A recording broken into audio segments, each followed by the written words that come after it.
Down to rice sufficiency in Nigeria. 18 states produced over 17 million tons of rice in 2016.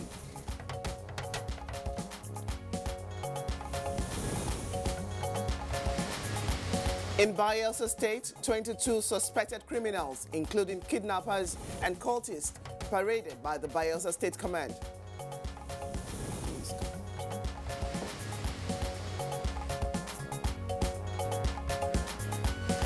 Science and Technology Minister charges Project Development Institute PRODA to source raw materials locally.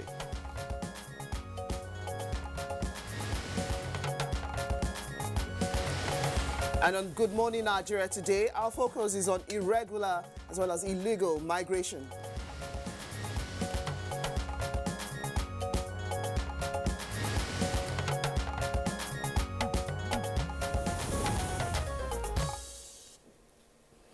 From Italy to Libya, through Asia, the United States to Europe, it has been a disheartening tale of deportations, death and inhuman treatment of Nigerian men and women, children and youths who migrated or are migrating illegally to these countries. Well said. This is a sad commentary indeed. Several thousands of Nigerians have been deported since the beginning of the year from some African nations, as well as in the month of May. 165 Nigerians voluntarily returned from Libya. Yes, indeed, and in fact, data from the European Union indicates that Nigeria ranks the 5th of the illegal immigrants in Europe, with about 83 Nigerians migrating illegally into EU nations on a daily basis, while Nigerians constituted 21% of illegal immigrants in Italy in 2016.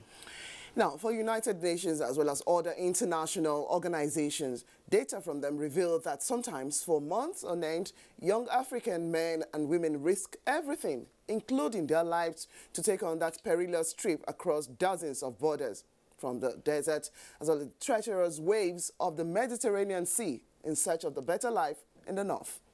Regrettably, Blessing, some die along the way, some are turned back, and some who finish the journey realize that life may not be easier across the frontier. But with few jobs and dim prospects at home, millions of youths and young adults in Africa still choose to migrate, often clandestinely. Well, Kieran, such movement of people, as you know, always pose the difficult questions. What exactly are they looking for? And for governments, these are some of the questions, and as well as the international community, one of the most pressing concerns of the government and citizens in such industrialized countries is that of irregular migration. They know that they come in illegally for whatever reasons. Bogus marriages are in question, overstaying temporary admissions, as well as abuse of asylum systems, and the difficulty of removing some of these unsuccessful applicants. That is for those who are actually lucky. And for those who are lucky to make it back home, aspect of Boko Haram insurgency, Niger Delta crisis, and pursuit of greener pastures for some of the reasons given why they actually risk their lives on some of these journeys that we have indicated, as well as other contending issues. Well, solutions to some of these areas or the questions that you might have, we will be putting before our guest today on the program Good Morning Nigeria, as we'll be speaking to this particular issue of irregular migration as well as illegal migration. Welcome to this edition of the program. My name is Blessing Abu, and you're watching this on Africa's largest television network, the NTA. And my name is Kieran Umay, also welcoming you to the program. In the course of the program, we shall, as usual, bring to you our companion segments, which include newspaper review, business, sports, foreign, and entertainment news. It's now time for the morning news with Laure Bala Hassan. Hello, Laure. Over to you now. Hello, Kieran and Blessing. Good morning, Nigeria, and welcome to the news. Records of the Federal Ministry of Agriculture show that Nigeria produced over 17 million tons of rice in 2016 in 18 states of the Federation. The records also show significant increase in wheat production initiative. This is coming as rice and wheat farmers advocate a review of the national rice and wheat policy for sustainability of the success recorded in the production of the commodity. In 2016, we have 70% increase in production of wheat. We have 105% increase in production of rice. So the first time that we did this ANCO program with the government coming as an ANCO was during the 2016 rain-fed season, where over 360 million naira was actually invested in supporting the farmers with all the required inputs and some equipment as well. The FCT administration in the last 2 years has processed and given out over 1,000 certificates of occupancy to landowners, having sanitized the land administration procedure in the nation's capital. Director Abuja Geographic Information System Aegis Isa Jallo, while briefing the media in Abuja as part of FCT activities commemorating 2 years of the Buhari administration, said the FCT administration now generates an average of 50 million naira daily from land administration alone. To ensure that we have very reliable and transparent staff that are ready to drive the change agenda. Where services are not provided, you'll be allocated land for 10, 20 years. You cannot access the land, you cannot go and develop. So what the minister is saying is there must be an engineering design for a district before allocations are made so that you can access your land and develop. Acting President Yemi Osinbajo has again assured Nigerians that the Buhari administration is not deaf to grievances in parts of the country, saying that the government will address them, while urging that such grievances be expressed with grace. In response to the recent spate of agitation spitting from groups in the southeast, the acting president had had a series of engagement and consultations with political, traditional and media leaders from across the country.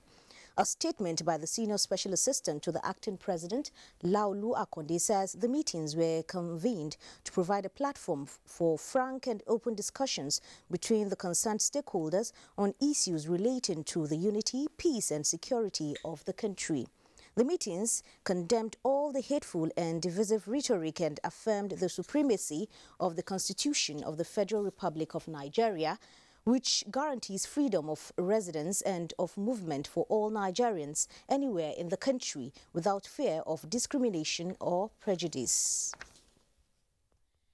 The Minister of Science and Technology, Dr. Ogbonnaya Onu, has charged the pencil production team of Project Development Institute, PRODA, to look inwards and source raw materials locally in order to embark on massive production of pencils. The minister gave the charge when he visited the institute to assess the level of work at Pencil House.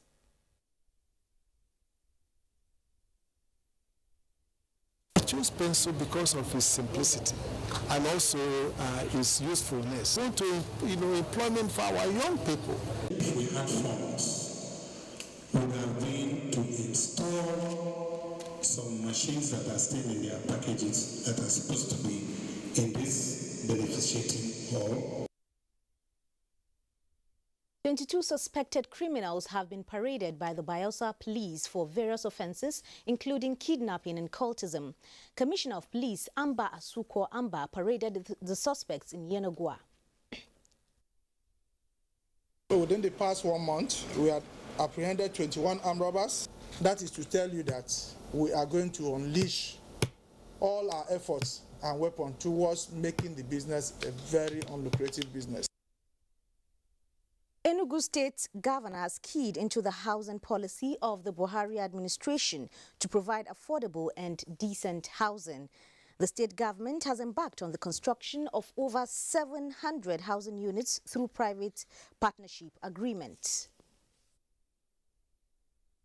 It further underscores the usefulness of synergy and cooperation between government and the private sector in the quest for a rapid development. 24/7 water supply, we're doing a dam, then we are doing independent electricity supply so that people who live here won't be suffering the erratic supply. And that's the news for now. Kirian and Blessing will be back after this break. Good morning.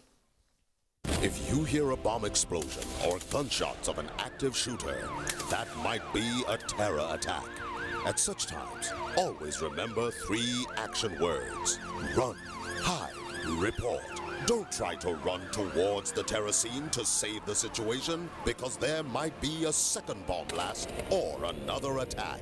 Run far away and take cover. Make sure you are safe first.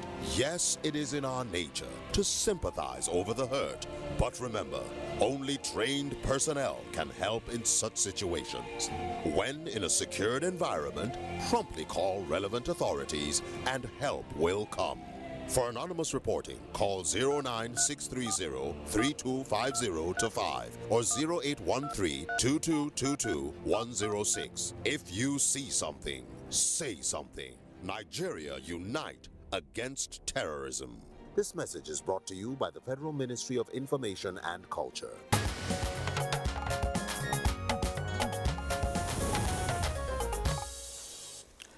Now, as the financial market resumes today from the Salah holiday, policymakers across Africa converge on Abuja to discuss development strategies towards attaining sustainable development goals. Details with Leah Kaltung Babatunde. Hello and welcome to Good Morning Nigeria Business News. Nigeria will from today host a 3-day high-level policy dialogue on development planning in Africa. The dialogue brings together Africa's top policy makers, hosted by the Economic Commission for Africa (ECA) and the Nigerian government. The 5th high-level policy dialogue on development planning comes under the theme mainstreaming the sustainable development goals into national development plans. Following the endorsement of Agenda 2030 for sustainable development, African countries have been trying to domesticate the process, offering them an opportunity to align national visions and development strategies to the SDGs. The high-level dialogue gives participants an opportunity to discuss key issues for Africa's transformation, sustainable development priorities and aspirations in light of the continent's commitment to the SDGs as they continue to mainstream and domesticate the SDGs into national planning processes. Oil prices rose for a 4th consecutive session on Tuesday, boosted by a weaker dollar and investors covering short positions, but worries over persistent oversupply capped gains. The gains mean the market is up slightly so far this week after spending much of the last month in negative territory. The Organization of the Petroleum Exporting Countries, OPEC, and its partners have been trying to reduce a global crude glut with production cuts.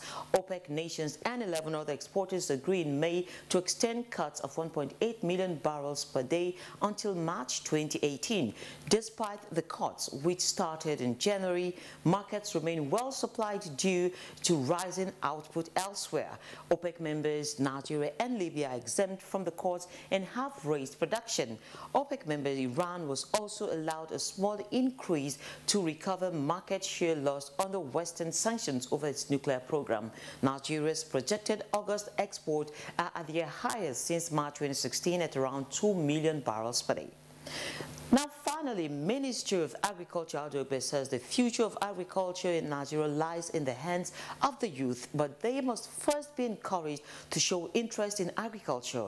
Adobe shared this view while addressing panic issues surrounding Nigeria's yam exports as the largest producer of the food commodity. The minister took to his Twitter handle during the holiday to explain what the process entails and its benefit to farmers and others along the value chain. He said we cannot diversify our economy if we do not explore new ways of creating wealth and earning foreign exchange, especially in items in which we have competitive advantage and superior production capacity. According to the Food and Agriculture Organization, FAO, Nigeria accounts for 61% of yam production in the world. The export of Nigerian yams is not new. It has just been going on through other ports and largely unaccounted for due to sharp practices. According to the minister, if nearby Ghana that does not grow anywhere near 1/10 of the yams Nigeria grows is targeting $4 billion in yam exports, Nigeria can do better. Over 30% of the yams Nigeria produces rot away, and exports therefore provides opportunities to earn foreign exchange and produce more yams. There is no need for panic about the non-availability of yams for Nigerians to consume. On June 29, 2017, a total of 72 metric tons of yam will leave the shores of Nigeria to Europe and US, heralding a new dawn in Nigeria's food exports. That is business news for this hour. Thank you for watching. My name is Leah Katun Babatunde. Thank you very much, Leah Katung Babatunde. Now it's time for a newspaper review on Good Morning Nigeria.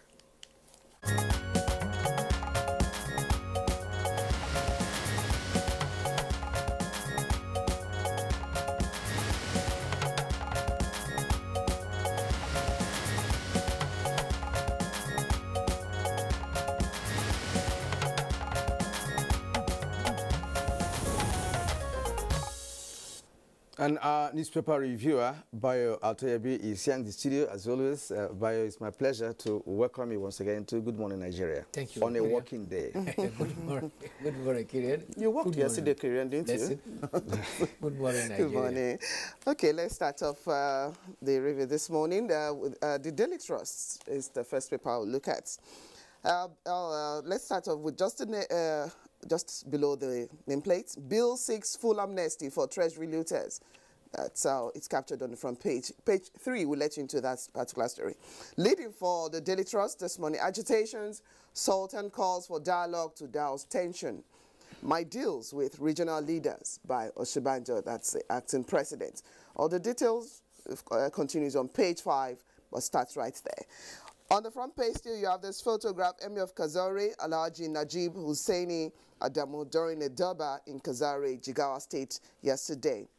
3 murders nabbed for selling Indian hemp. That story found on page 4. Customs generate 239 billion naira in Q1, exceeds target with 46 billion naira. All the details on page 14. And back to page 4, you find the story, My Loyalty to Buhari, Ganduje, Unshakable. Emir Sanusi says, Ganduje is the governor of Kano State, and okay, that's the story there on page 4. Okay, yeah, Blueprint now. Let's go to Blueprint, and below the nameplate, Abga to Kano, you are not Igbo Emperor. That's on page 6. And then below that, Atiku hails APC governors on others on restructuring.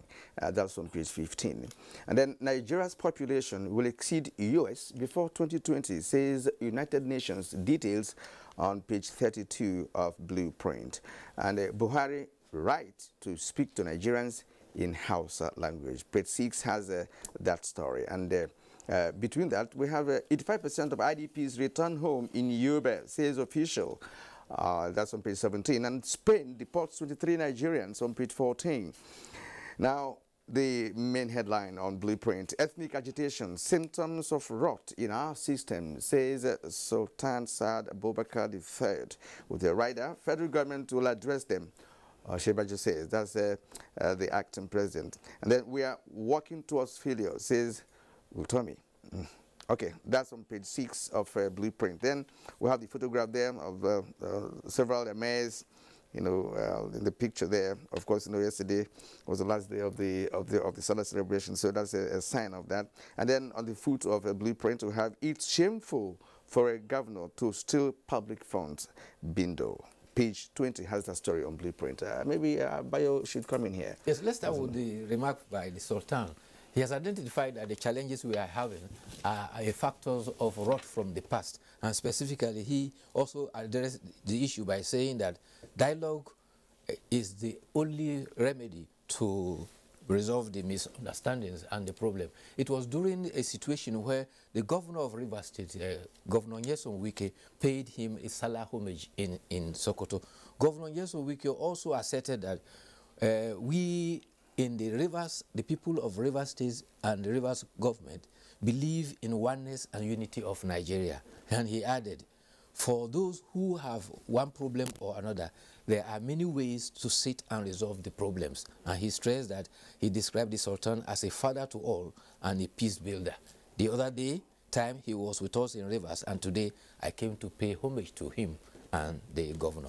Related to that is also the pronouncement by the All Progressive Congress, All Progressive Grand Alliance, APGA, says that The call to boycott Anambra elections of November 18 by separatist group is irresponsible, irredentist, and totally devoid of focus. The publicity secretary for Abuja, Ifeatu to Ubioko, says in a statement in Oka that the IPOB leader has no authority to speak for the Igbos of the Southeast. He says the favorable comments that, according to him, has been attracted on the concept of Biafra is born out of marginalization.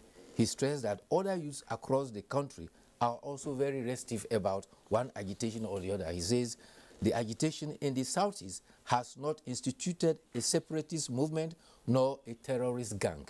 He advised the Nnamdi Kanu not to assume a posture of an emperor. Rather, he should humble himself to succumb to the leadership of the Igbo. All right, Bayo. Also on the agitation story, that is what is leading for the independent newspaper. Federal government open to genuine agitations. This is coming from acting president Yemi Osinbajo. With some writers there, protests symptom of rot in the system, says Sultan. Also call for self-determination, not declaration of war. This comes from IPOB. Odumakin Fani Kayode, Onwesoke Hill, IBB support for restructuring. All the details you find on the inside page. What's worrisome the story is Nigeria loses 40% of yam produce to poor storage. That's on the left side of the paper, Independent. With the rider, country's export to United Kingdom, United States of America begins Thursday. That story starts right there but continues on page 3. Now, another worrisome one. Abducted police women now are slaves, Shekau boasts in new video. That's how the Independent paper reported this morning. Story starts right there as well. It continues on page 4. Then to the economy matter, 2017 budget. Federal government share of 1.25 trillion naira local debt finance. That story is on page 5. All right, before I can, so you can take some of the yes. Now on Guardian, the Guardian newspaper, the main headline, over 2,000 Nigerians in Libya private prisons. Of course, this connects our topic for this morning. Yeah, and it's still happening. And now, with the writer, returnees beg federal government and IOM to double evacuation efforts. And Spain deported 23 Nigerians. We also read that on a blueprint. And then the photograph you find there is that of Sultan of Sokoto and the visiting governor of River State, Yeson Wike. And on the right-hand side, we have electricity users. Disco showdown looms as consumers blame NEC for supply fraud. That's on page 3. You get that on page 3. And then following that below is Qatar paid 10-year-old daughter of FIFA official £1.6 million. That's on page 45. Now, below the photograph, we have agitations reflective of rot in politics, says Sultan. That is also on blueprint. And Masop urges Khan to stop praying for Nigeria. What is the reasons for this? Maybe Bayo will tell us more on that. Then warns against proliferation of Yoruba churches in the southeast. All right, group charts hip-hop for comment on Jonathan. Bayo. Yes, let's start with the issue about Libya. Libya has become a matter of concern for most Nigerians. Why? Not once, not twice. Nigerians, over 140, have been deported from Libya. And whenever they arrive in Nigeria, the stories they tell are very gory about Nigerians in Libya prison. I think that should be something that would be of interest to the Ministry of Foreign Affairs. And Nigerians too, particularly the young ones who think there are greener pastures there across in Libya, should begin to hear this information and think twice about their Bayo, that's our topic for this morning. So it's a serious matter. Why they go to war-torn countries. Libya has not been in peace in the past 10 years. So how would the Nigerians? The reasons are not far-fetched because Libya and Morocco are at the fringes of Europe, and they see that place as a gateway. But what they go through, passing through the desert, thousands of kilometers, many of them have died in the scorching sun in the Sahara Desert. And even in the sea. And many are not reported. And so those are the perils that the young ones are not aware of. They are told of rosy stories which are false across there, and people take desperate risk to go across there. However, let's come back home and talking about restiveness in Nigeria. The acting president has said that the consultation embarked upon by him recently is aimed at consulting with different readers so as to pursue the need to address legitimate agitations and ensure unity. The spokesman for the acting president, Laolu Akande, says in the statement that the government was not deaf to such genuine demands, but different ethnic nationalities. He stressed that government will listen to all and also encourage them to make their demand, but this should be made in a decorum and also not to offend the Constitution. Talking about the issue of a bill, there seems to be an amnesty bill for looters at the House of Representatives, and the bill is proposed by Honorable Linus Okorie. In fact, it has passed the first reading at the House of Representatives. On it, it is intended that any citizens who have some such acquired money or have it illegally should come forward to declare it. Such a person should have a time frame within period he should declare that money.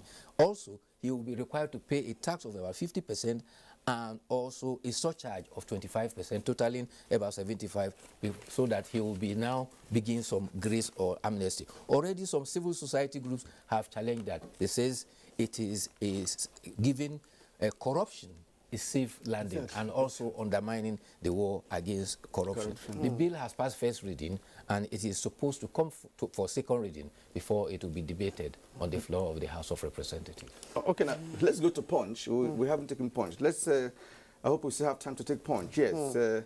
All right. Punch. Let's go to the. Of course, before the nameplate, to have 6 social media don'ts for businesses. That we have on the right side. I will attend Bible college after politics. That says Bode George. That story is on page 10 of the Punch newspaper. Then I have no confidence in Nigerian security forces, says Niger governor. Then Tambuwal leads Wike, PDP stalwart to Sultan of Sokoto. That's also on page 10. And then the main headline here, National Assembly lacks power to insert new projects into budget, says SANS. And then the writer, court didn't validate NAS bid to increase budget. Now let's go to the foot of the Punch newspaper for today and see what is there. Okay, now Spain, the Post 23, we have that story again in other newspapers, and then followed by a policeman killed in Gombe boundary riot. And of course, we are not deaf to your grievances, Shebaju tells agitators. Let's quickly comment about Governor Abubakar Sani Bello. He's lamenting that he spent about 100 million every month on security, yet the social challenges of armed robbery, kidnapping, cattle rustling, and murder has continued. And he's already trying to find a solution. He says he's going to go the traditional way. He's going to entrust and give more power to traditional rulers so that they will be the ones to help muster security in their areas. The issue may have been, how is the 100 million naira, the spends for the security job? Because it's the not, governor is lamenting. Money does not carry out security. He's lamenting that he's spending 100 million naira a month and he's not getting results because the issues they are supposed to address security are always on the increase. Anyway, let's see what will be done. What the people want is to have a secured environment to actually do their business and move about freely. Okay, I think that will be all for the newspaper review bio. We'll hope to see you again tomorrow. See you then, inshallah. This is Good Morning Nigeria. We'll take a break. At this point, when we return, we'll take on our conversation, taking a look at irregular migration as well as the illegal means to getting out of the country by young persons of late. The Future Assured project of the wife of the president, Aisha Muhammad Buhari, is carrying out free medical screening and distribution of food items at various IDP camps while ensuring the economic empowerment of women through training and skill acquisition. In recognition of her efforts, wives of governors have lent their voices and support. In Kogi State, we feel the impact of Future Assured, especially in women and children. The Future Assured program of Mrs. Aisha Muhammad Buhari, the wife of the president, has been very assuring and still reassuring in Sokoto State. It has impacted positively in the areas of humanity, especially women and children. Supports the Future Assured initiative. Email programs at futureassured.org.ng. Future Assured, promoting and protecting the lives of Nigerian women and children.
All right, now you're still watching Good Morning Nigeria. From Africa to Europe, the issue of irregular migration has left many Nigerian families counting their losses and tales of inhuman treatment in pursuit of greener pastures abroad. But in spite of their ordeals, the end of their illegal sojourn appears not in sight. And in this background report, correspondent Ngozi Chude tells us more. These are part of the 165 Nigerians who voluntarily returned from Libya on May 25, 2017. The returnees, made up of 97 males, 54 females, 11 children and 3 infants, cut the picture of a fraction of Nigerians who want to illegally migrate to Europe and route the North African country. They were lucky to live and tell their stories after surviving the dangerous attempt to cross the Mediterranean Sea, which have claimed many lives. I'm a nurse. There's no money for me to open my own store.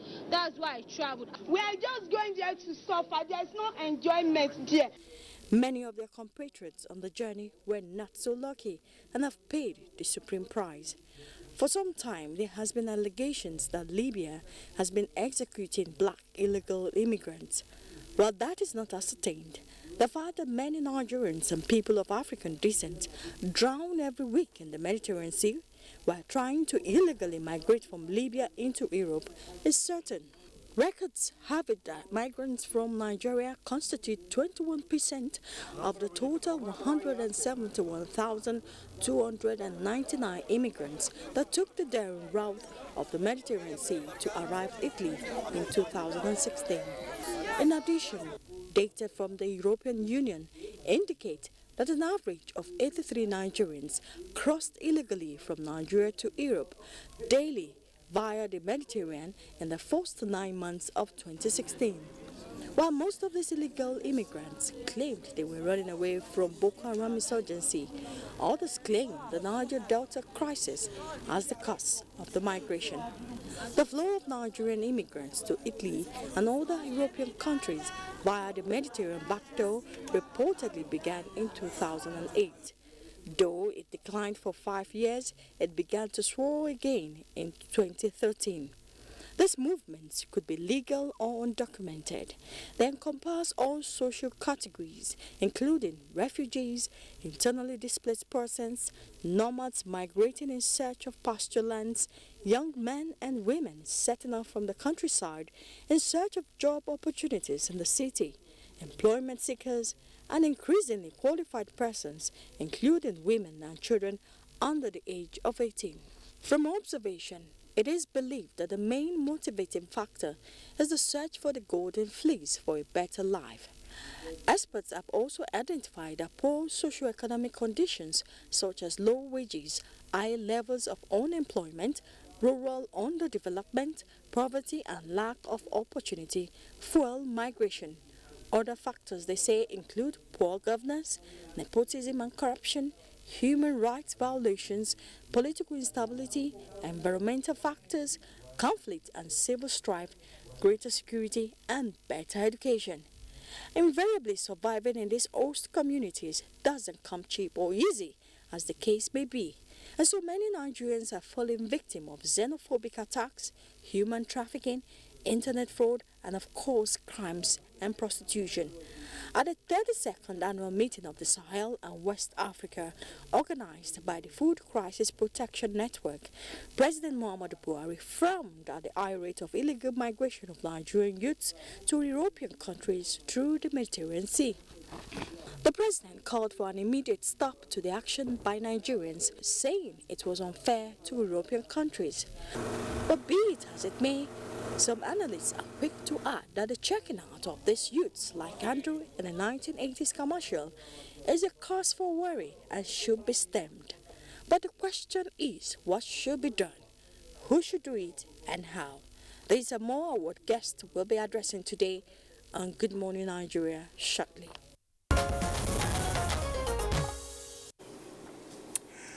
This is Good Morning Nigeria. No doubt you've been moved by that background report, but then let's get to meet our guest as we commence our conversation. I'd like to start the introduction from here. We're being joined in the studio by Mrs. Julie Oka-Donley. She's the Director General National Agency for the Prohibition of Trafficking in Persons, NAPTIP. Thank you for joining us on the program, DG NAPTIP. Thank you very much. And we also have joining us, but this time from our Lagos studio, Osita Osemene of the Osita Osemene is of the Patriotic Citizens of Nigeria. He's among the lucky persons who made it back after he embarked on this journey of irregular migration to at one point in his life. We'd like to welcome you, Mr. Osemene, to the program. Good morning. Okay, Kirian, we'll start off from here. All right. Madam, you're welcome once again. All right, this is a question we'd like all our guests to actually, answer. And let's begin with Osita in Lagos. Osita, I hope you can hear me clearly. The fact that many Nigerians have died and others suffer inhuman, treatment, and yet irregular and illegal migration has persisted. Now, from your experience, what would you make of this kind of situation which has persisted in this country?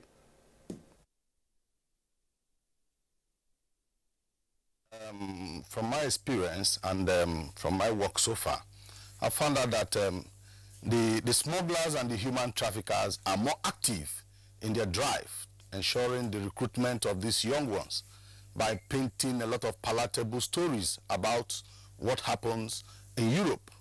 And they will never tell you the dangers you're going to encounter along the way.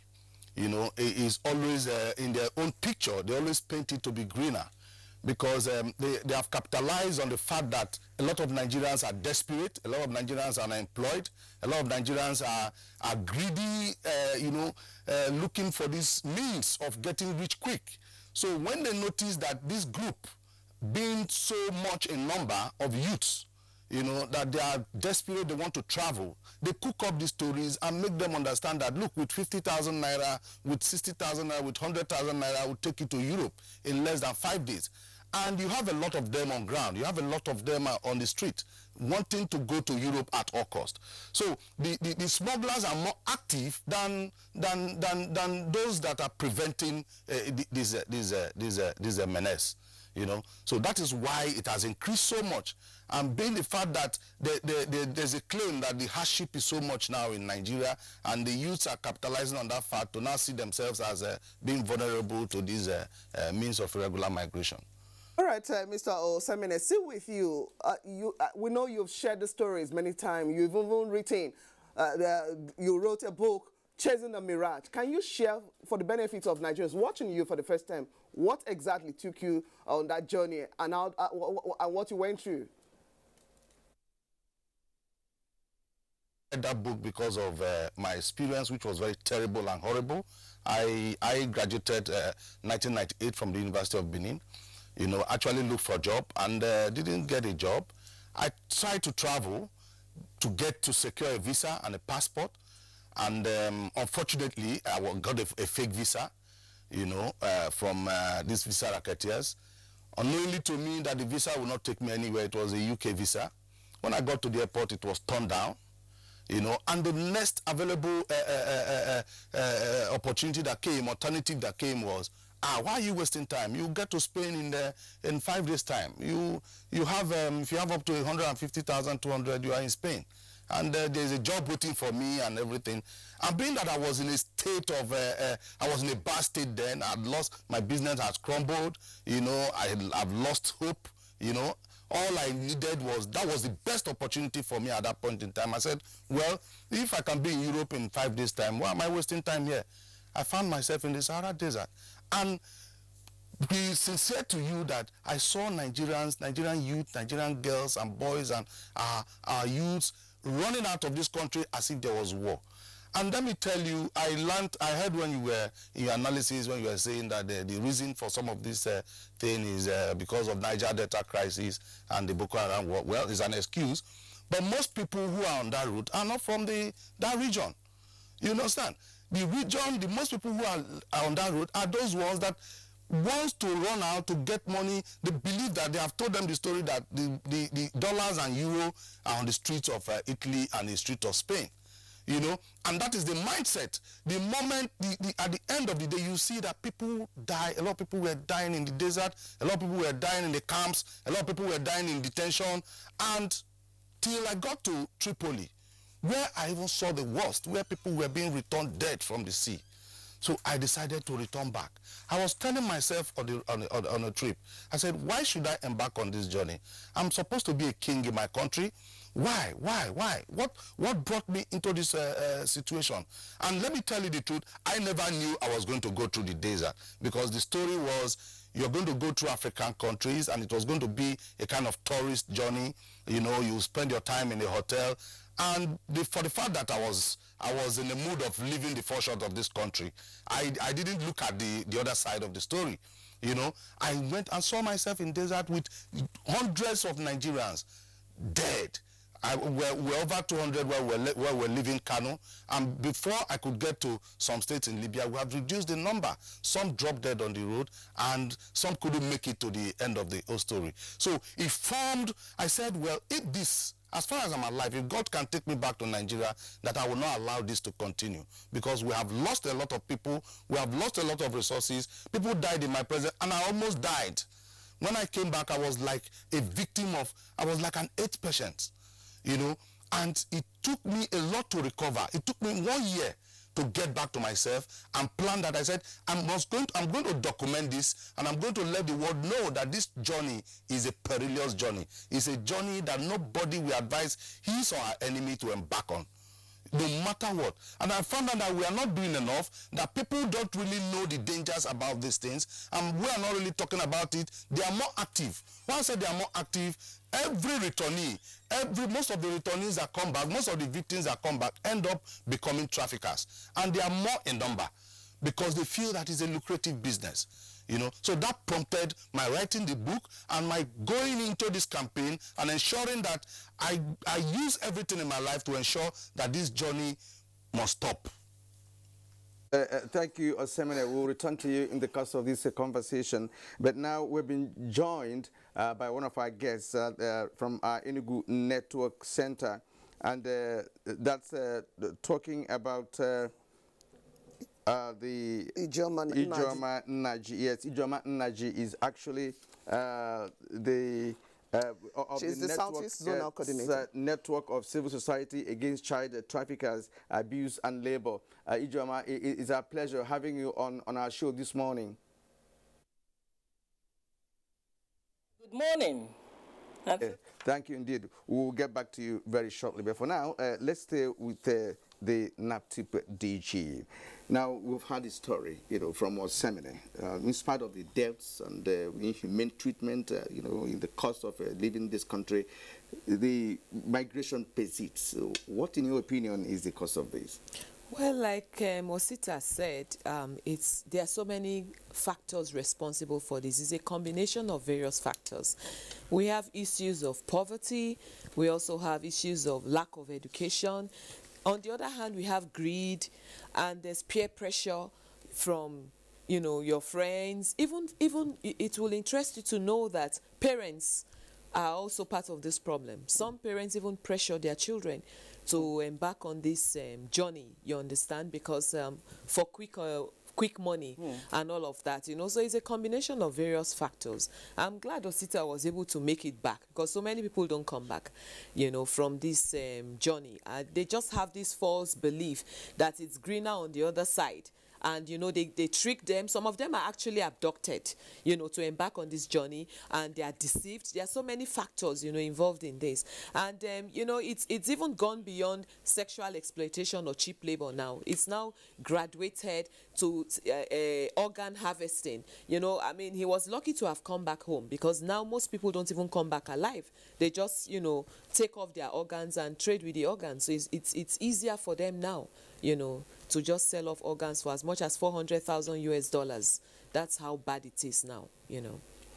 All right, DG Naptip, we'll get back to you in the course of the conversation. We would like to quickly introduce another guest at this point, who is joining us via Skype from Aminu Kano Airport, former ambassador of Nigeria's former ambassador to Libya, Ambassador M.K. Ibrahim Ahmed.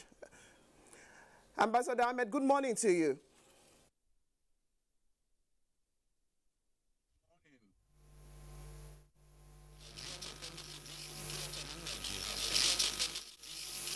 Well, if okay, well, while we'll try to sort out the audio. Okay, we'll join Ambassador Ahmed as soon as we can rectify this sound from that part of the country. Okay, let's take our next question to Enugu. Right, we earlier introduced Mrs. Ijoma Naji of the Network of Civil Society Against Child Traffickers.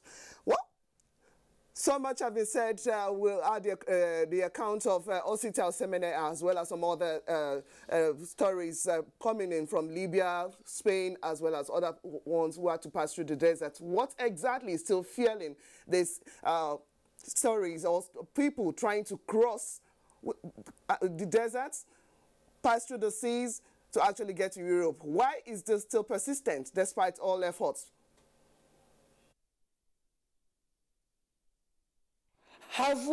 We will have to talk to the basics. Have we addressed the issues that we have in our country in terms of people who parents have borrowed money to train and there is no work? Have we spoken to the issues of poverty?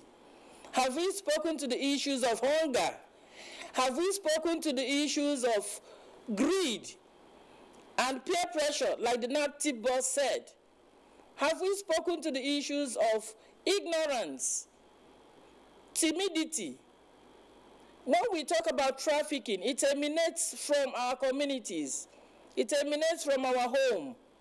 It emanates from what these younger people see. How many of them read the map to see where there is water, even when you are coming from a landlocked area? How many of them read the map to see the Sahara Desert or the kind of things they will go through? Like Osita talked about the palatable dishes that they are being shown. It is because of what our country have descended to. The pictures we give about overseas, the pictures and films we show about America, Germany, and every other country that is not Nigeria. People think that you can pluck money on the streets. That is why you see parents selling their lands to support their children to go to South Africa and even Libya. Going to Libya, if you are a mother or a father, knowing fully well that there is war in Libya, that there is no village that is out of war in Libya, and knowing fully well that your child will cross deserts, the question you'll ask me, how many parents know what desert is? So these are very big issues. Are there more supporting civil societies to do this work? No. How many civil societies are entering into talking about issues of migration in Nigeria? Very, very few. Because bigger organizations that are supporting them are not coming forth to support the grassroots movement. to speak to these issues. When the community will stand out to talk about what is happening in their communities as regards to smugglers, as regards to these managers, as regards to this peer pressure on our children and youth, then we will be going somewhere. And when the people who are bestowed to take care of other structures that will speak to this are able to do justice with the resources they are given, we will see a turnaround. When NTA will keep having an advertisement speaking to these issues of migration and why people shouldn't even leave the shores. There is free food in Nigeria, I tell you, but there is no free food in any other place in this world. You can't get it free at any other place. This place is blessed. Nigeria is blessed. It is just that we are in our very little situation, think that everything is not going well for us. When accountability and good governance will rule this country, things will change. And it will only change when the people we ask to take custody of things that will happen to us are brought to book. And all right, Mrs. Nnaji, we're going to come back to you as the program progresses. But for now, we'd like to re-establish link with one of our guests at the Kano Airport, and that's former ambassador to Libya, Ambassador MK Ibrahim Ahmed. Hello, Ambassador. Good morning, and welcome to the program. Thank you very much. As a former ambassador, you know, from your experience, you know, Libya appears to have attracted many Nigerians with the tale of woes twirling their sojourns. Now, let's have your perspective from your days in Libya as ambassador.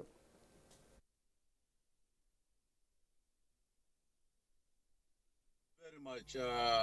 Previous speakers have enumerated the reasons for the irregular migration from Nigeria. But the political one, in 2000, when Gaddafi started with the union government project, he made it clear that everybody was welcome in Africa, that Africa was for Africans, and Africa should feel free to move from any part of Africa, you know. And that encouraged a lot of people from sub-Saharan Africa to move to Libya. Even though Libya wasn't the destination, they really wanted to cross the Mediterranean to Europe, but it encouraged them. Sadly, the situation in Libya was extremely horrible for most of these Africans. They encountered a lot of difficulties. There was no employment, there are elements of racism, there was cultural conflict. Libya is almost 100% Islamic, and most of the people going through Libya are not Muslim, they don't have the same culture, and that seemed to bring the issue of conflict, cultural conflict.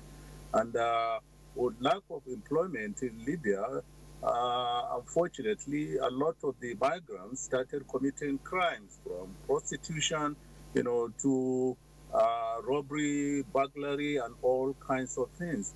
At one point, when I was ambassador, there were more Nigerians in Libyan prison than Libyans in their own prison.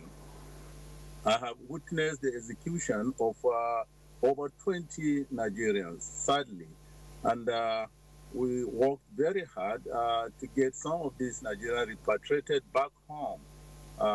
Even though we succeeded, sadly, 70% of them returned to Libya within 1 month after they had been repatriated home. The government has done a lot in terms of legislation, but we have to go beyond that, you know, to public awareness. Let the people know the risk involved in this hazardous journey. I can only remember it was over 30 years ago, the popular jingle, you know, Andrew, you know, taking off. Since then, there has not been anything similar to that. So I must add that in addition to the legislative action, we have NACTI, we have the Act, against human trafficking. We must also create the platform, for awareness, because not less than 60 to 70% of those who take the risk end up either perishing in the desert or perishing, in the Mediterranean Sea. When I went to Lampedusa, it was the most horrible thing I've seen in my life. You see human beings just floating, on the sea. Unfortunately for us in Nigeria, in the Nigerian mission in Libya, we had no means of knowing who are Nigerians, because these people destroy their passport as soon as they enter into the desert. They start bearing names that are not their original names. They carry Arabic names, people who are not Muslims. They don't register with the embassy.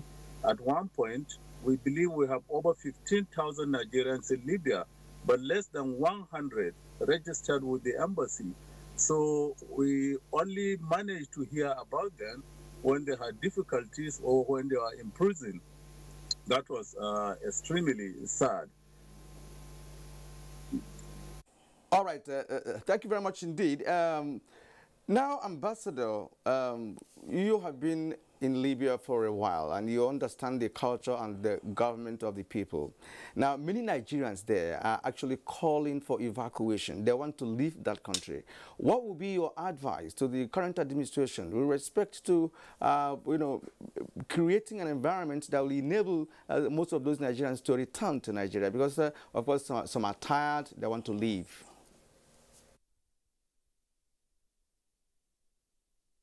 We don't know what to say on this, because we have done that countless times, countless.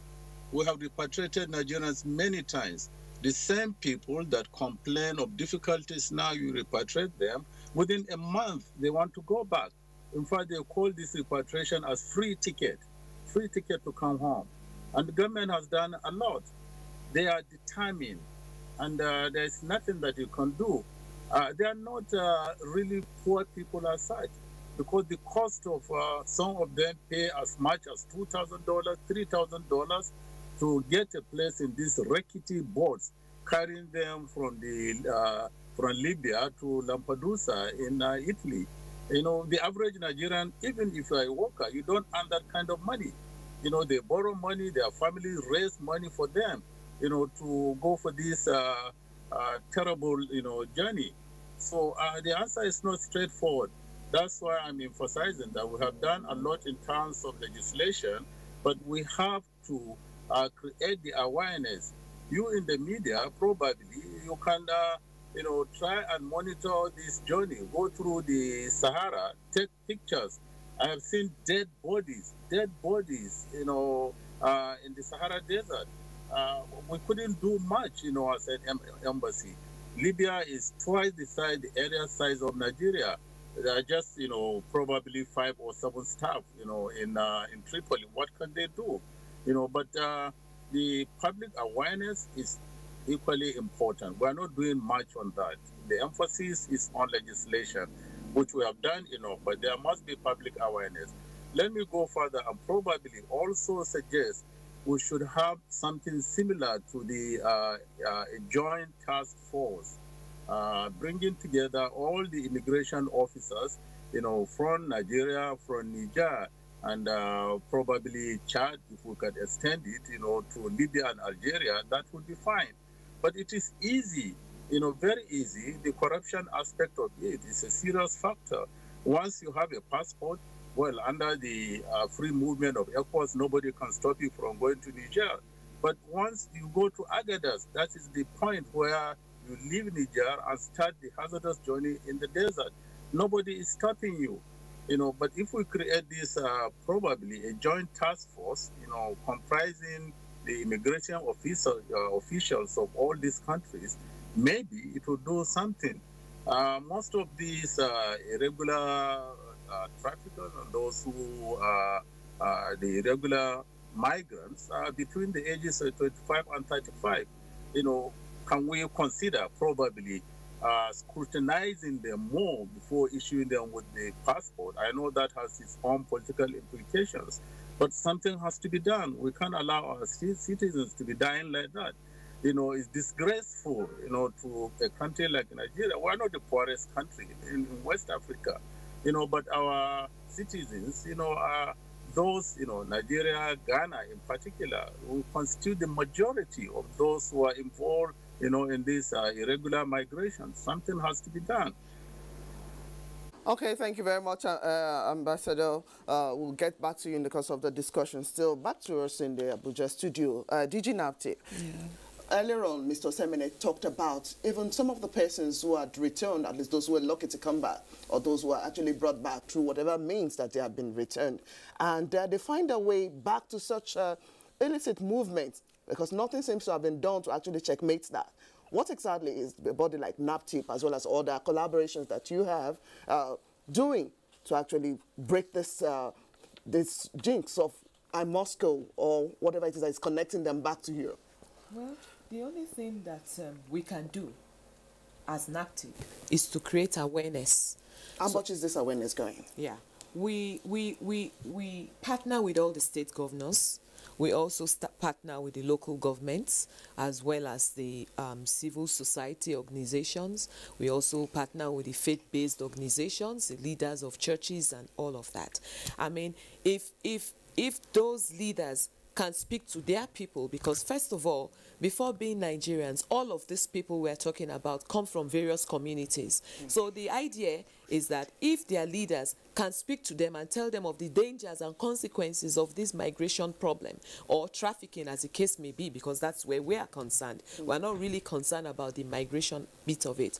But the truth is that one leads to the other. From illegal migration, you can easily be trafficked because you're vulnerable. They take advantage of the fact that you don't have the documents to stay or to work in these countries. So that's why we also see ourselves concerning ourselves with this illegal migration thing.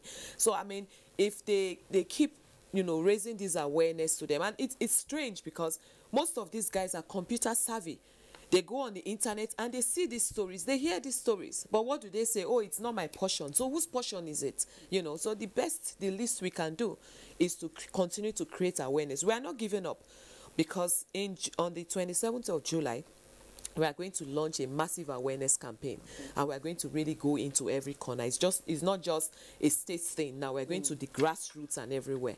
We are going to, you know, launch this campaign and hope that it's going to stop or reduce the number of this illegal migration or trafficking. But for those you have taken in the last months, say years, what have been their fate? Is NAPTIP following up on even whatever it was?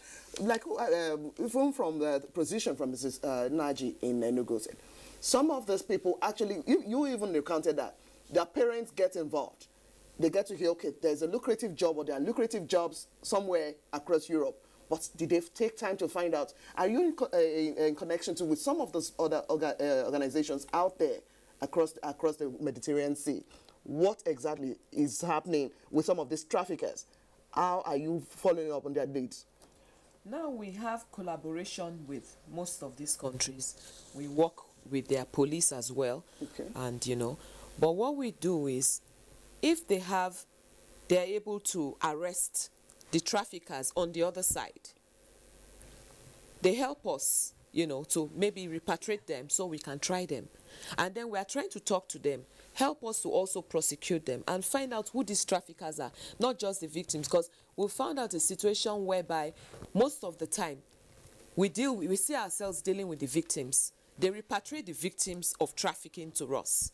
Okay. But we've not really seen much of the traffickers themselves being repatriated or being prosecuted and convicted on the other side.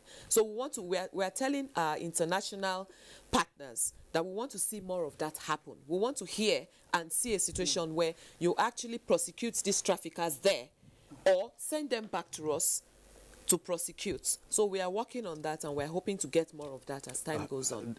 Do we have Nigerian traffickers, collaborating with the foreign traffickers? Oh, definitely. If you don't have the demand and the profit on the other side, then of course there can be no trafficking. So we have the Nigerian traffickers on this side collaborating with their Nigerian counterparts on the other side, as well as their European counterparts. All right, I think we have some tweets before we go to Osita. Okay, Osita and Lagos. Okay, we have reactions already from Nigerians. We quickly read through them and we'll proceed with the next set of questions. Dele Jack Solomon has this tweet: Nigeria needs to identify and enable migration and development policies that support human resource development rather than restricting mobility. And from Nuhu Jimo, this is a topic that needs to be addressed urgently. From Sani Michael Omakoji, if our economy is good, Nigerians have no need to pass through the desert or sea to other countries in search of greener pastures. And also, Jackson Solomon, many of our young persons migrate in search of better earnings and value for remittances to homes to develop the individual's family and community. From Mike Anyako is this tweet: illegal migration is as a result of bad governance, poverty, hunger, insecurity, and state of hopelessness. Government should get it right. Now from Innocent Yawal James, he said only a dead-minded person would engage in illegal migration and end up being a criminal or unwanted guest to other countries. Another tweet from Dele Jack Solomon: there is a need for the federal government to develop advocacy programs against irregular migration in schools and worship places on the dangers of illegal migration. All right. Okay. And Festus Kimboye now, stop risking your lives trying to get to Europe through the sea and desert because there's no pasture that's green in Europe. And he continues: until government tackles corruption, poverty, and youth unemployment, Nigerians will continue to die in the sea and desert trying to get to Europe. And from Abkundus Uwokili, Nigerian government must put in place vigorous laws and agencies to run after those who are promising people better life out of the country. Sani Michael Omakoji again: aside government's role in migration, citizens should also be reoriented in schools and religious houses on the danger of illegal migration. All right, now let's return to Osita Osemene in Lagos. Osita, you are an experienced person in this. I mean, nobody can tell the story better than you, all right? And you know what is out there, you know what the picture looks like. Now, what can be done? In all sincerity of purpose, what would you suggest to the government to do? Because, of course, you know what is happening, and it's a daily occurrence. What would be your advice on how best to stop Nigerians from believing that everything is rosy outside this country? Thank you very much. I believe one of the best solutions and the way we can actually reduce this menace is consistent sensitization and awareness about the dangers. It's not just a one-off sensitization. It's going to go beyond just mapping out a day or 2 days to do grassroots sensitization. It's an endemic, something that has become epidemic in the system, that people, if you come out in the parks where people move, you will be surprised the way young boys at the age of 18 to 25 with their bags at the back want to run out of this country. So it's something that we must do. We must be consistent about it, and government need to be serious. You see, on government side, they must be sincere about developmental issues. You know, not just paying lip services to issues of empowerment and job opportunities. They need to go beyond ensuring that the country has an enabling environment for youths. Because at the end of the day, you find out that the youths still don't have a place in the society. They still don't, they cannot fit in. A lot of youths are stranded on the street in Nigeria, and you can't tell me that these people are not vulnerable. You see, no matter the kind of campaign you take to the streets of the nook and crannies of this country, if things are not addressed, if issues of unemployment and issues of job opportunities and how enabling environment, no light, and people that have shops cannot run their shops comfortably, you know, people will still migrate. So they need to address those issues from the side of the government and the side of the civil society and government agencies. We also need to be consistent. We also need to be sincere with our campaigns. We need to go beyond the monetary aspect and go down with strong passion to families, because involve a lot of people. The parents should be involved, the churches should be involved, the mosque should be involved, the institutions should be involved, and we should develop materials that we go down to the system, not just coming, there was a time the issue of HIV was taken to the streets in Nigeria. And I can attest to you that HIV became a kind of a brand in every family. So if we can make it, if we are sincere with our campaign and our awareness and make it a brand in our families, the issue of irregular migration will go down. Weeks back, you see people at Morocco, people were climbing walls to cross over to the other country in Spain. When they climbed, the ones that succeeded will be clapping. The ones that fall from up as a result of the security agencies pushing them down, some got injured, some will even die at the cause of this. These things should be shown to our younger generations, letting them know that this is not a means to survive. This way cannot make you get to where you're going to. And from people like us who have experience, who have, like I tell people, there is no way I will encounter a youth and tell you, don't go to abroad through the road. You will tell me you will go, because I have seen it all. There is nothing I did not see on that road to Europe. You understand? There is nothing I did not go through. You will see people eating flesh. You will see people drinking their urine. You will see people begging to die. So you cannot allow even anybody to go through it. So we should go through this campaign, endeavor that Nigerians see it through the eyes of those that have come. Yes, of a truth. People who return back want to go back. But there are people who have returned back and they are doing well and can be used as an example to those who want to go. You understand? Let us look at it and balance it. Government side play their role, the civil society play your role, parents play your role, and I think this thing can be reduced. Thank you. Just for you to conclude what you've started, you said people return and go back. Is there any kind of job available? Because if anybody has seen all you've seen and still wants to return, there may be something going there. Is there any kind of jobs that they do that sustain them and why they should return? There is anybody that is going to Europe that ends up in Libya is on transit. So some persons, when they go there and they've not gotten to Europe, they want to get to the end. They want to go to Europe, because the issue is, when you get, Libya is not their destination.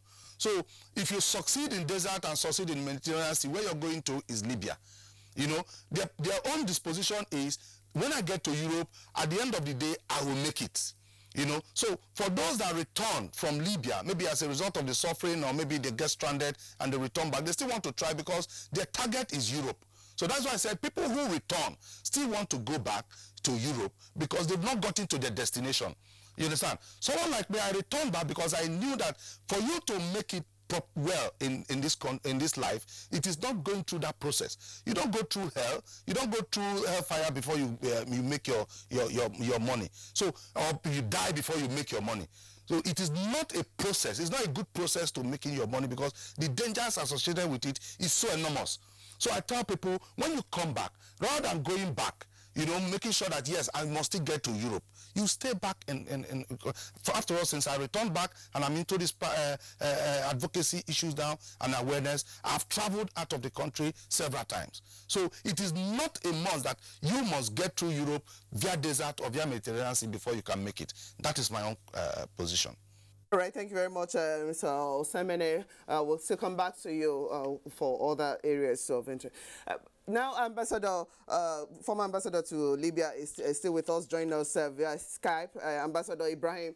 Now, there are these networks, from what Osita's account and some other accounts that you might have recalled, these illegal networks of persons, especially Nigerians who are in Libya.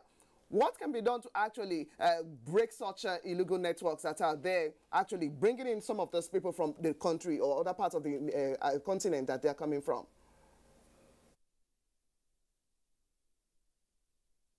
That's one of the most difficult aspects that we have encountered, or I have encountered while I was ambassador.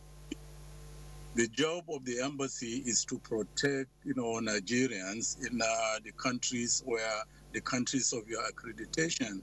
And we knew those, the agents who help in facilitating the illegal trafficking. We have reported this to the host authorities, to the Nigerian government. Not much, has been done.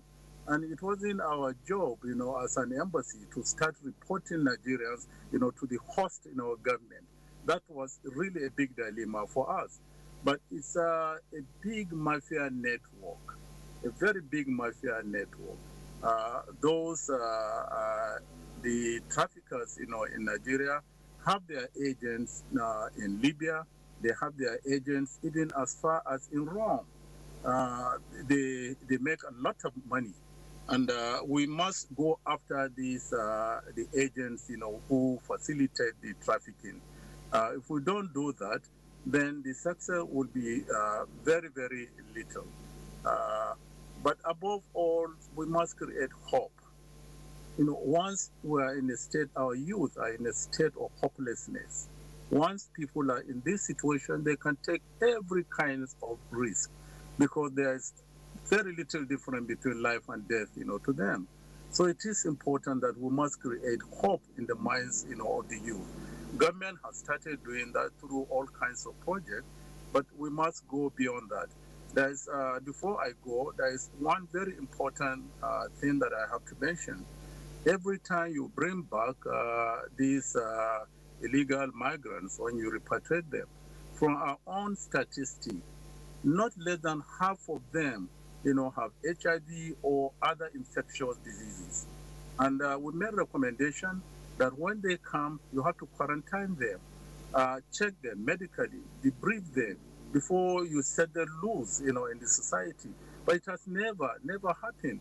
There was a time that 1,004 were repatriated from Libya, and we got all the medical reports. And believe me, more than half of them have HIV or other very serious, communicable diseases.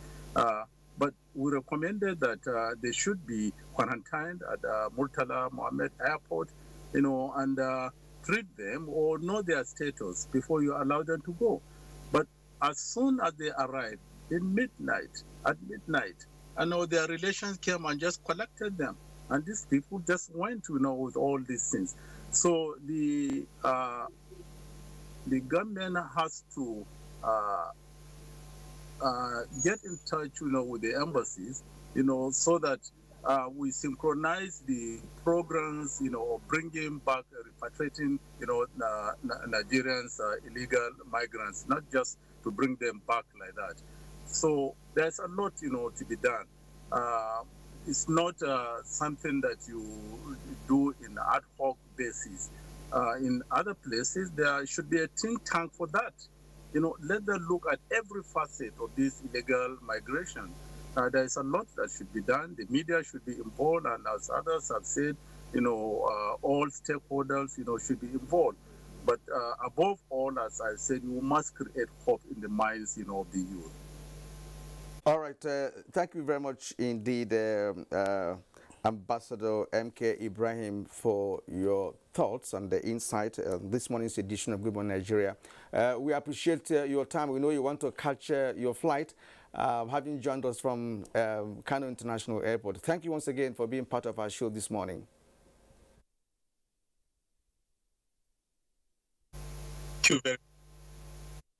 All right. Now, Mrs. Naj, we'll return to you in a short while, but we want to get some clarifications, from Osita in Lagos. Now, of course, among all of us, he's the only man that has experience. So, Osita, we know we have a smuggling ring, so to speak, in those who are in Libya, maybe, and other, neighboring countries, or the stretch, actually, that leads to Europe. How can that be broken? Do you think there's a way the ring can be broken, talking from your world of experience in this? You take that again. It was not clear. Yeah, about the ring, because we know that as the NAPTIP DG said, it's a network, right? It's a chain of network. The smugglers on the other side and smugglers here. So we're talking about smuggling network here. On the other side, and then on our own side? Is there any way they could be broken, in your opinion? Serious issue is a serious issue. Like I said, if you listen very well to when I was breaking down my experience and how it happens, you know, I said every returned migrant, every victim of trafficking or smuggled migrant is a potential trafficker. You understand? So it becomes very difficult to even talk about the ring. It's an organized, you know, chain of networks that has to go from even the families, friends, you know, borders, even security agencies. They're all involved. You understand? Okay, let's come to Nigeria. Most times when the border is tough, even at our borderline in Nigeria, some of the security agencies inform some of these traffickers and smugglers that, look, oh, today is not clear. You can move in tomorrow or move in so time. So the chain is so strong that it cannot be broken. You understand? But the only way I feel it can be weakened is if there is a connection, a kind of a cordial, you know, relationship between various countries, like the Nigerian Republic. You know, the Nigerian Republic, they have people who are receiving. They receive either smuggled victims or victims of trafficking. You know, they keep them in their connection houses. At every state, in Zinden, in Agadez, in Duruku, they have camps. And these are owned by citizens, you understand, that have their houses known. So the government of those countries know all these people. And these people, they know the ones that connect them from Nigeria. You go to Libya, you have Nigerians who maybe they were stranded along the line. They decided to establish their businesses in these countries in Libya, like in Gatron, in Sabah, in Muzuk. They have connection houses. These are Nigerians. And like from what the former ambassador was saying, it's not as if they don't know them, and it's not as if they have not complained in one way or the other, but it's difficult to get some of these people. And these people, they have connection houses, they have restaurants, they run restaurants in Libya, and they keep these people, they buy some of these our girls when they come. Because my first experience was when I saw when they were buying our girls, and these people were those running restaurants and beer parlors in some of these countries, like in Libya and some of these states. They buy these girls and sell these girls to other traffickers. You understand? So at the end of the day, you see that everybody is involved. Then there is somebody, there is a Libyan citizen waiting, either a Libyan police or a Libyan military. You have people in the Navy in Libya that buys these people, that helps in facilitating their movement from Libya to Europe. So it's a very strong network. And I think it has to do with collaborations. You know, when you get to the Italian side, the same thing. You get to the Spanish side, the same thing. There are people who also collaborate with some of these people. It's a strong network. So the only way this thing can work is when people are returned, they should be properly taken care of. They should be properly attended to. I'm not saying you should start giving them money or what. They should go through an orientation program. They should go through a kind of a training.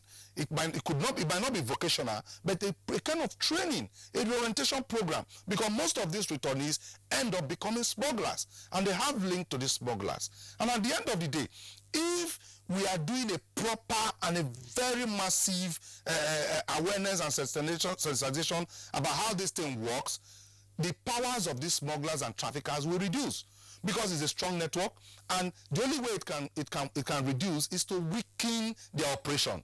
But when everybody is aware of how they operate and how they maltreat people, as of today, I have a lot of people in a particular camp in Libya. They call it Biafran Ghetto in Libya, that are stranded, looking for a way. We were able to raise about some money last week to send to them so that they get to IOM office in Tripoli to get assistance to come back.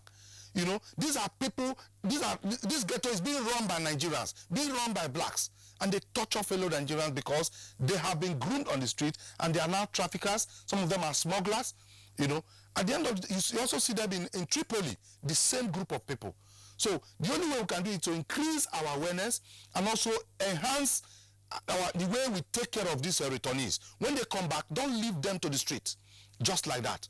Attend to them health-wise, attend to them economic-wise. If there is any way we can put them back into the school or get them a job, link them to getting a job placement, which I know is not easy, we can also put them into vocational skill acquisition training to get them engaged and remove their mindset from this thing. In that way, we can weaken the operations of some of these smugglers and traffickers. This is not an easy, it's a well, Kirian, really, I don't know what parents, mother, father, will hear such gory stories and still insist that their words will actually go through such a means. Well, we'll go over now to Enugu. This is Naji. We know your own network too is doing a whole lot to actually checkmate some of these activities. Now you would like to share some of the experience with us, what you've been able to do in terms of stemming this ugly tide through different aspects, internal as well as international emerging trends in migration. What should the Nigerian landscape be doing to actually address some of these areas as raised by every one of you on the program already? NATIP has been doing a very great work. I must give kudos to NATIP for their coordinators that are past and the present. NATIP has shelter in Enugu, for instance. They do have shelters all over some other states. But their shelters are not enough for these returnees. I know that they do counseling. I know that they give them psychosocial support. And I know that they encourage them on income-generating activities to strengthen them economically while they trace their homes. These are things the civil societies can help to do in the various communities these individuals are coming from. I can appreciate what the ambassador said. If you still have work, you cannot say that your work has finished.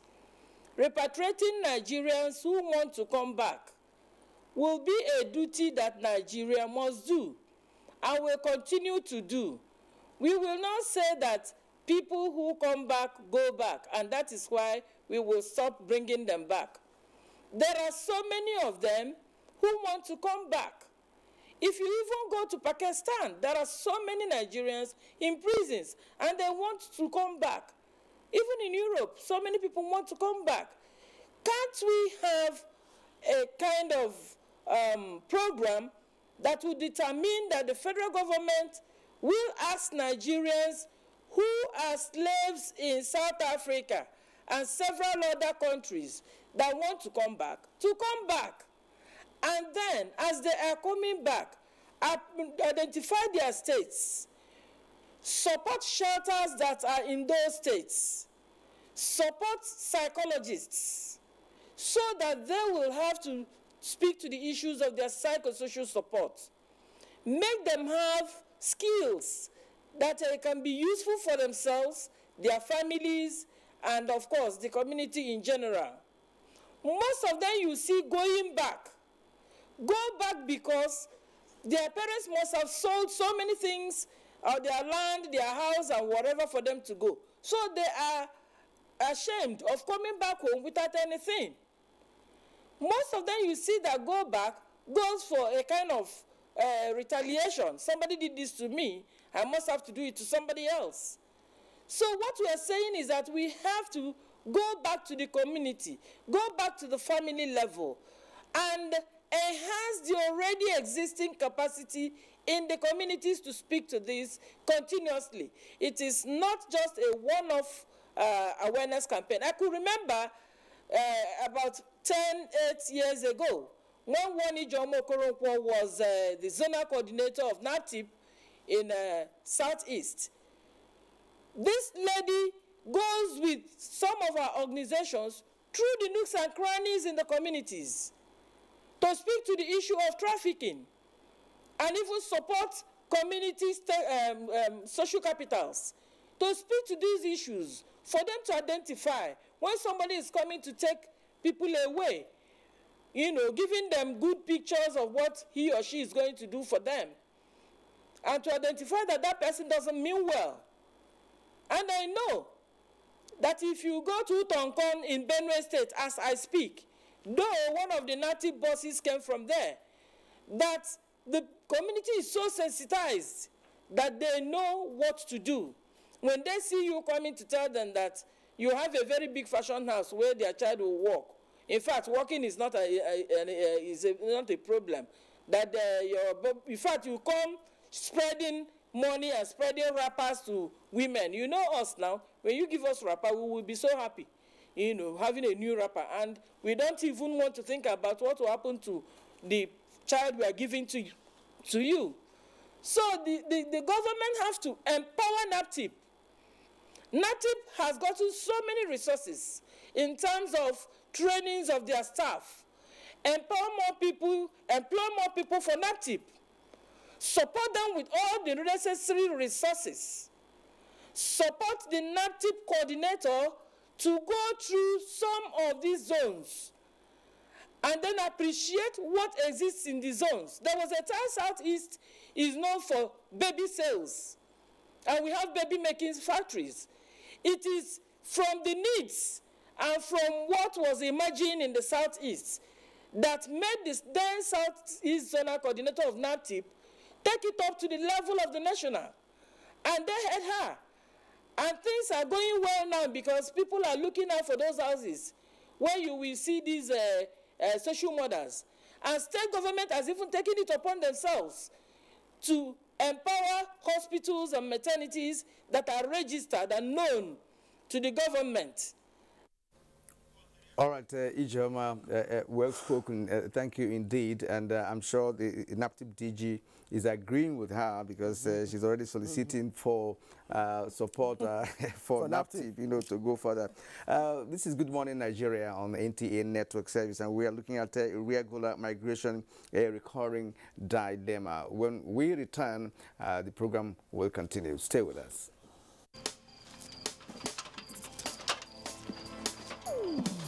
Oh boy, climb this thing now. No be only to connect lights. Come you and yourself now. Now wow. Oh boy, calm down now. Oga Kasali electrician, who will they look for with this? Oh, Oga Kasali, come help us fix this wire now. Sorry, I no longer carry out illegal connection. It puts the lives of people at risk and can cause fire outbreak and disrupt power supply. I will never be part of anything that has to do with this any longer because change begins with me.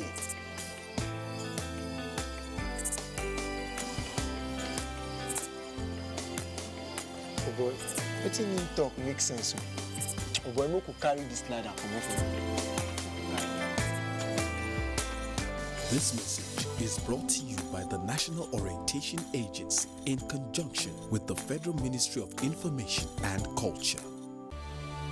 Admission forms for the 2017-2018 academic session of NTA Television College JAWS into its diploma programs are now on sale. The diploma programs are in film and TV production, broadcast journalism, and TV engineering technology. Applicants are required to have at least 5 credits, including English language and mathematics at SSC, NECO, or GCO levels in not more than 1 sitting. Application forms can be obtained from the TV College Refi JAWS or at any NTA zonal centers nationwide on payment of a non-refundable fee of 7,500 naira in bank draft in favor of NTA Television College. Completed application forms should be returned to the office of the academic secretary, NTA Television College, or the center of purchase on or before 28th of July 2017. For further inquiries, please call 0806 980 9807 or 0703 660 7155. NTA Television College, training you to be the best you can be.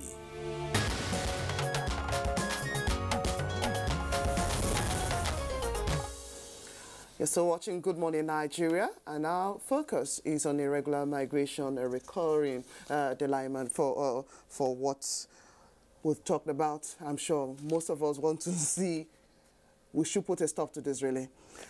Reactions, more reactions from our viewers, and we'll quickly run through them, and we'll find some possible solutions in sight. Arise Monday says federal government and its agencies have to embark on massive campaign against illegal migration that will help to check the erroneous belief of our youth. All right, from Onyedi Kingsley, he says the pictorial displays of the harsh Sahara experience is pitiable. Let's treat migration as a grassroots problem. Together we can. From Nuhu Jimo is this tweet: we need to create more awareness in order to orientate our youth on the dangers of this kind of fruitless journey.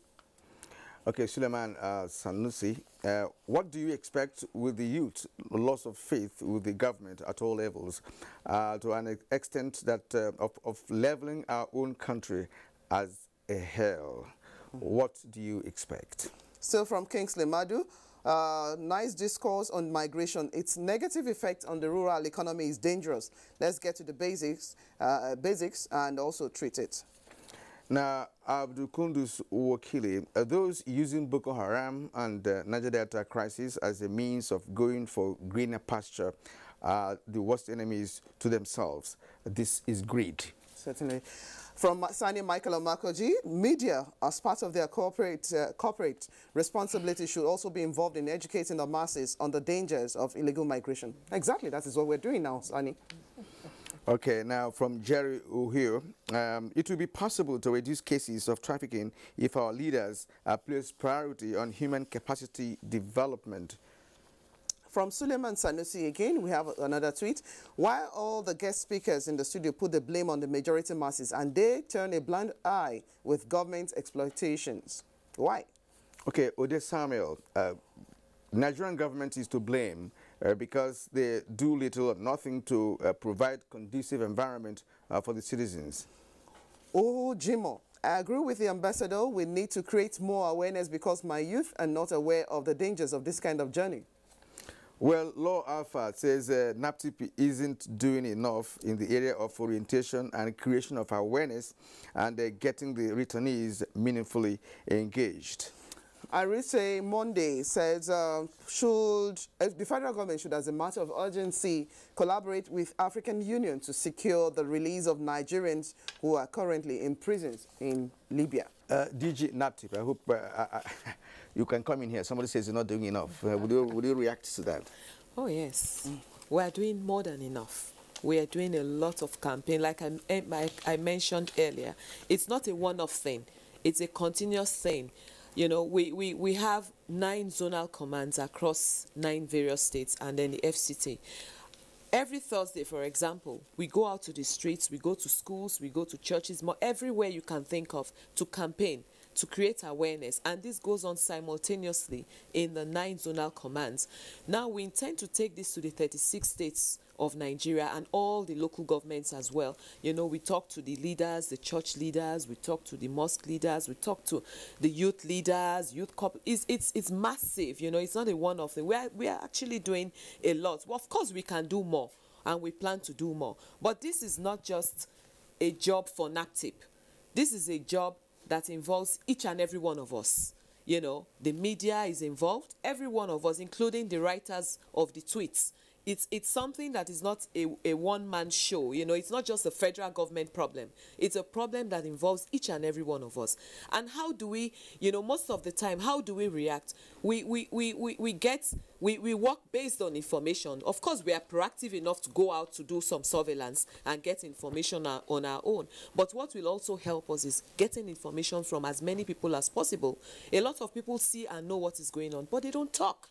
You know, so we need information, and we're actually doing a lot in terms of awareness. Mrs. Naji said that NAPTIP needs to be reinforced or re-energized, so to speak. Do you need to be re-energized? Well, in terms of more funding, yes, of course, we need a lot of funding because, like she said, this is not a small job. You know, it requires a lot of funding, and the federal government would do well. Where will this funding be going? Exactly where and what will this funding be required to secure? The funding will be required to go into 4 major issues. Now, the first one is awareness, which is prevention. To prevent this crime is much better and easier than to cure it. So the first place this funding will go to is to raise awareness, which you know is very expensive. Now, we are also going to protect our victims. Like Mrs. Naji said, we have shelters. We have 10 shelters spread across 10 different states. Now, when we receive these victims, we rehabilitate them, we counsel them. we rehabilitate them, and then we also reintegrate them back into the society. Counseling them requires money. Rehabilitating them requires money because we teach them various skills, and then we reintegrate them back into the society with starter packs. This also requires money. And then now we prosecute these criminals. We don't allow them to go free. And to prosecute them requires money as well. We take them to court. We follow through until we're able to secure a conviction. And then, of course, we partner. We go around to get more partners, like we're partnering with NTA to give, to raise awareness via television. We partner with radio stations. We partner with, civil society organizations like Madam's organization and all of that. And, of course, now we're going to partner with Mr. Osita, who is going to be one of our speakers to raise more awareness as we continue with this massive awareness campaign, which we've already embarked on and which we hope to continue for as long as it takes. All right, thank you very much, DG. Well, Mr. Osamene, remember you got this job right on NTA. Thank you very much. But while we'll take a look at managing the different challenges and intervention from the origin, transit, destination countries, as well as the regional, as in on the continent, where would you want to see more action taken? You went through a route, and all through, I'm sure there were border posts, there were checks, and other security agents on the road. Where did you find the most challenging or complex situation to actually address this issue? At every point, there is a challenge. At every point, there's a challenge. At the border, there's a challenge, but borders are very easy. They're easier to cross.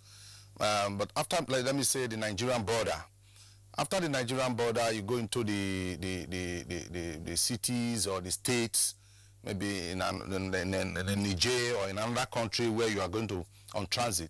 The challenges are so enormous because you are being kept like a slave in the camp you are.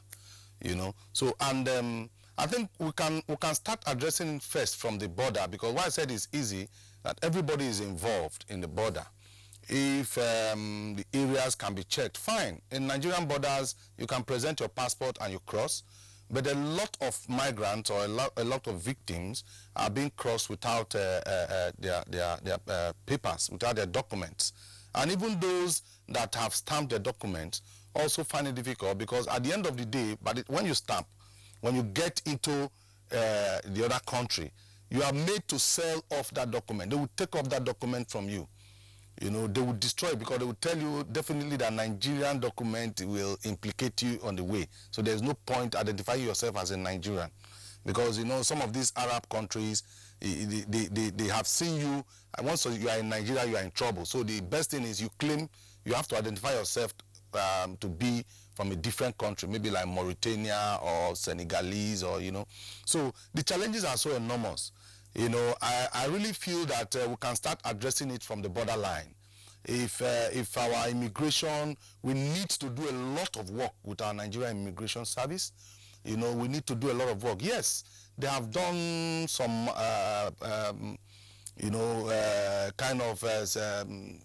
enhancing their security measures at the border, but they need to do a lot on checking the individuals, migrants, people that move. Yes, we have a free movement of persons, right of movement, right of establishment, right of business. But we cannot deny the fact that some of us don't know that these people are migrating for greener pastures. Yes, so we have a lot to do at the borderline. If we can check that border areas, put in a lot of